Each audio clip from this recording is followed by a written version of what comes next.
Assalamu alaikum everyone. I hope you all are doing very well. Welcome back to Study Studio by Lari Barzu.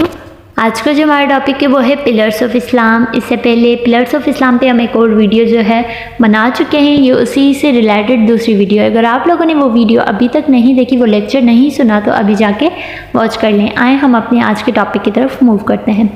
रोज़े के लुग़वी मायने क्या हैं? तो इसके लुग़वी मायने हैं चुप हो जाना या रुक जाना। शरई इस्तिलाह में रोज़े से मुराद सुबह सादिक से लेकर गुरबे आफ्ताब तक खाने पीने और अपने नफसानी ख्वाहिशातों से यानी रुकने का नाम रोज़ा है। रोज़ा सन 2 हिजरी में फ़र्ज़ हुआ था। कुरान करीम में जो है रोज़े के मुतालिक फरमाया गया है, ये पिछली उम्मतों पर भी फ़र्ज़ थी। किस महीने के रोज़े रखना फ़र्ज़ या करार दिए गए हैं? तो रमज़ान मुबारक के रोज़े रखना फ़र्ज़ जो हैं करार दिए गए हैं। रमज़ान के क्या मायने हैं? इस्लामी कैलेंडर में कौन सा महीना है? रमज़ान के मायने हैं तपिश, जलना, और इस्लामी कैलेंडर के मुताबिक रमज़ान जो है 9वां महीना है। माह सयाम सैयदुल शहूर किस महीने को कहा जाता है? तो रमज़ान के महीने को कहा जाता है। कितने दिन ऐसे हैं जिनमें रोज़ा रखना मना है? 5 दिन ऐसे हैं जिनमें रोज़ा रखना मना है। पहला ईद उल फितर के दिन, दूसरा 10 ज़िलहज से 13 ज़िलहज तक। उसके बाद रोज़े का असल मकसद क्या बयान किया गया है? रोज़े का असल मकसद है तक़वा का हुसूल। रोज़ा रखने का हुक्म सूरतुल बकरा में दिया गया है। जानबूझकर अगर कोई रोज़ा तोड़ता है या रोज़ा फासिद करता है जानबूझकर, तो उसका कफ़ारा है लगातार 2 माह के रोज़े रखे या तो फिर वो 60 मिस्कीनों को खाना खिलाए। रोज़ेदार जन्नत के किस दरवाज़े से दाखिल होंगे? तो रोज़ेदार जन्नत के बाबुर रेहान दरवाज़े का नाम है, वहाँ से दाखिल होंगे। आप सल्लल्लाहु अलैहि वसल्लम ने जो है रोज़े को कहा है कि ये इबादत को ढाल करार दिया है, यानी रोज़े की जो इबादत को एक ढाल करार दिया है आप सल्लल्लाहु अलैहि वसल्लम ने। रमज़ान के पहले, दूसरे और तीसरे अशरे का क्या कहते हैं, यानी उनका नाम क्या है? पहले को रहमत, दूसरे को मफ़रत और तीसरे को जहन्नुम से निजात। अब यहाँ पे MCQs आ सकते हैं कि दूसरे अशरे का नाम क्या है? तो मग़फ़रत, फिर आ सकता है पहले का रहमत, तीसरे का जहन्नुम से निजात। तो आप इसकी सीक्वेंस भी याद कर लें कि पहला कौन सा है, दूसरा और तीसरा, और आगे पीछे, ताकि आपको करने में भी आसानी हो।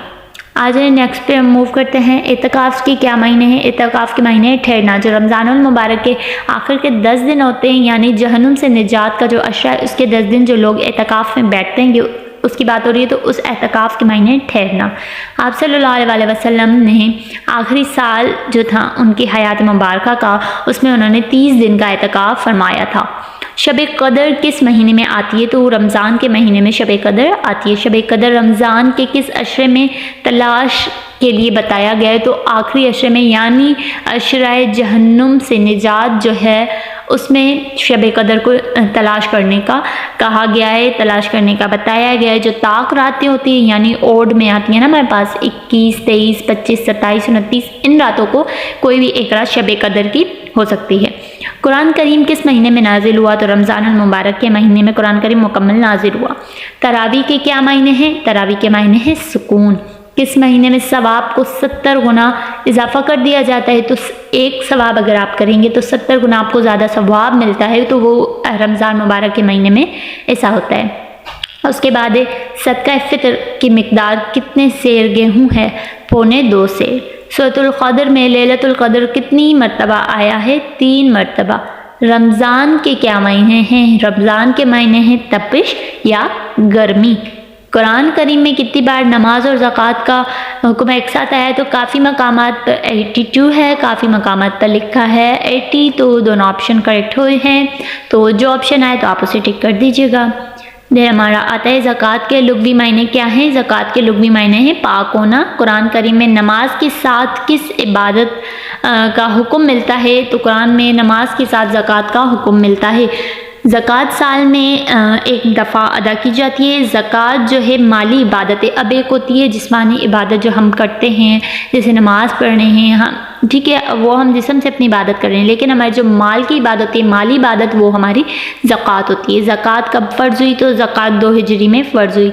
मसारिफ़ ज़कात کس صورت میں بیان کیے گئے ہیں؟ مصارف زکوٰۃ سورہ توبہ میں بیان کیے گئے ہیں۔ قرآن کریم میں کتنے مصارف زکوٰۃ ہیں؟ قرآن کریم میں 8 مصارف زکوٰۃ ہیں۔ سونے کا نصاب کیا ہے؟ یعنی کتنا آپ کے پاس سونا ہو یا کتنا آپ کے پاس چاندی ہو تو آپ پہ زکوٰۃ فرض ہے۔ 7.5 تولہ سونا اگر آپ کے پاس ہے تو آپ پہ زکوٰۃ فرض ہے، یا تو 87.479 گرام بھی آپ کے پاس سونا ہے تو آپ پہ زکوٰۃ فرض ہے۔ اگر چاندی کا نصاب بات کی جائے تو 52.5 تولہ چاندی جو ہے اگر آپ کے پاس موجود ہے تو آپ پہ زکوٰۃ جو ہے فرض ہے۔ اس کے بعد حج کے لغوی معنی۔ حج کے لغوی معنی زیارت کرنا، ارادہ کرنا۔ حج جو ہے 9 ہجری میں فرض ہوا تھا۔ پہلے امیر حج جو ہیں وہ حضرت ابو بکر صدیق رضی اللہ تعالیٰ عنہ تھے۔ حجاج کرام کہاں سے احرام باندھنا یعنی ضروری ہے؟ تو ان کا جو ہے میقات کے مقام پر جو ہے احرام باندھنا ضروری ہے۔ اس کے بعد حج کی کتنی قسمیں ہیں؟ حج کی 3 قسمیں ہیں، افراد، قرآن، تمتع۔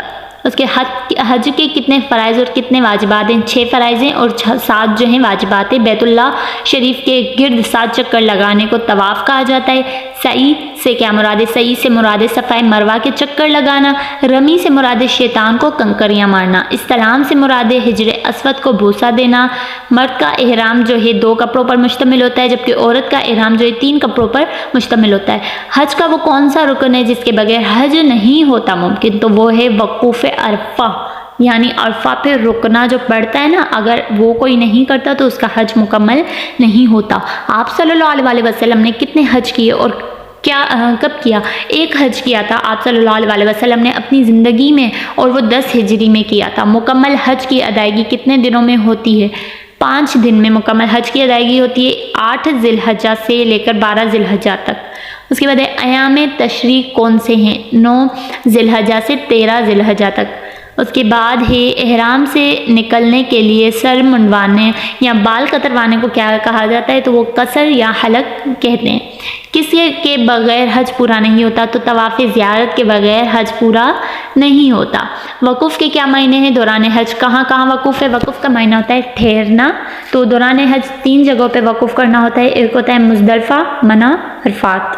اس کے بعد حجاج کرام کس تاریخ کو اور کہاں قربانی کرتے ہیں؟ تو 10 ذی الحجہ کو کرتے ہیں جو کہ منی کے مقام پر قربانی ہوتی ہے۔ اس سے پہلے ایک جو لیکچر ہوا تھا میں نے اس میں آپ کو یہ بتا دیا تھا کہ حضرت ابراہیم علیہ السلام اپنے بیٹے حضرت اسماعیل علیہ السلام کو منی کے مقام پر قربانی کے لیے لے کے گئے تھے۔ تو یہی وجہ ہے کہ آج بھی جب یعنی سنت ابراہیمی پوری کرنی ہوتی ہے تو منی کے مقام پر ہی جو حجاج جاتے ہیں وہاں پر ہی قربانی کرتے ہیں۔ اس کے بعد تلبیہ سے کیا مراد ہے؟ تلبیہ سے مراد ہے لبیک اللہم لبیک۔ جب حج کے دوران حاجی یہ پڑھتے ہیں تو اس کا مطلب ہے تلبیہ، یعنی اسے کہا جاتا ہے۔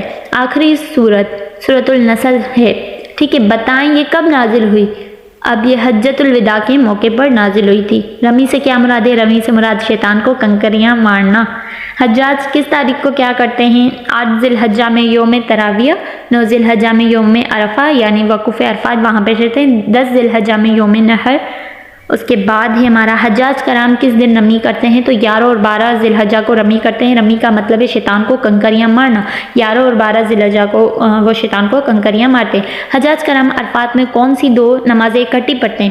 اب حجاج کرام میدان عرفات میں جب ان کا وقوف ہوتا ہے تو وہاں پہ جب وہ جاتے ہیں تو 2 نمازیں وہ اکٹھی پڑھتے ہیں، ظہر اور عصر کی نماز پڑھتے ہیں۔ عصر کا جب وقت ہوتا ہے تب وہ عصر کی نماز کے ساتھ ظہر کی نماز ملا کے ساتھ میں پڑھتے ہیں۔ حجاج کرام مزدلفہ میں کون سی 2 نمازیں اکٹھی ادا کرتے ہیں؟ تو مزدلفہ کے مقام پر حجاج کرام جو ہے مغرب اور عشاء کی نماز جو ہے اکٹھا ادا کرتے ہیں۔ جیسے اب عشاء کا وقت ہو رہا ہے تو مغرب کی نماز بھی عشاء کے ساتھ ہی ادا کرتے ہیں۔ تو یہ تھا آج کا ہمارا ٹاپک پلرس آف اسلام سے ریلیٹڈ، ہماری 2nd کلاس یہ کمپلیٹ ہو گیا۔ آئی ہوپ کہ آپ لوگوں کو کلیئر ہو گیا ہوگا۔ کہیں بھی کوئی بھی کنفیوژن ہے تو آپ لوگ سوال پوچھ سکتے ہیں۔ ویڈیو پسند آئے تو لائک کر دیجیے گا۔ Thank you very much for watching.